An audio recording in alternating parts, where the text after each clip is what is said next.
আরশিমের যদি কোনো অ্যাওয়ার্ড থাকতো তাইলে কোনো শালায় আমার আটকাইতে পারতো না ভাই। আমার ঘর অ্যাওয়ার্ডে ভরে যেতাম, ফার্স্ট হইতাম। তো চলো 1 কোটি বছর পর আজকে একটা ডেলি ব্লগ আপলোড করলাম।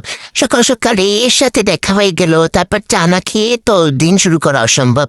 আজকে সব রান্নাবান্না আমি করছি, কারণ আপু একটা কাজে গেছিল আর আম্মু বাসা নেয় চিটারাং গেছে বেড়াইতে।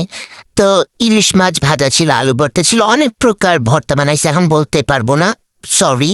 তো বিকালে ঘুরতে গেছিলাম এরে নিয়ে, আসলে এই জঙ্গল ফুল টুকাইতে গেছিলাম। ওরা আমি কি কষ্ট করে এই ফুলগুলা টুকাই দিছি, ও জাস্ট আমার রিজেক্ট করছে। কেমন দা লাগে তো দেখো না, কি সুন্দর ফুল। তারপর ওরে নিয়ে আবার বাসায় চলে আসলাম সন্ধ্যার আগে আগে, নাইলে আবার বুতে পাশে আইবে। তোমরা কি জানো আমার অনেকগুলো ফুল গাছ আছে, এই যে গোলাপ গাছ, সব রকমের ফুল গাছ আমি রাখার চেষ্টা করি।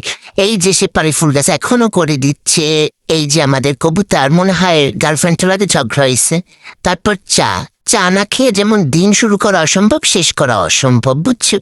দেখো না দেখো না, আমি কত এক্সপার্ট এইসবে, দেখছো কি সুন্দর একটা ফুলের বুকে বানাইছি। তোমরা কি আমার অকর্ম ভাবো? হ্যাঁ, দেখো পারবা তোমরা এমন বানাইতে। তারপর চা খাচ্ছি, এই যে ডায়েরিটা এটা আমার ভাই দিয়েছিল আমাকে গিফট। তারপর চা, দুধ চা আর মুড়ি, উফ বেস্ট কম্বো, বেস্ট, বুঝছো? তোমরা যারা না খাও তারা খ্যাত।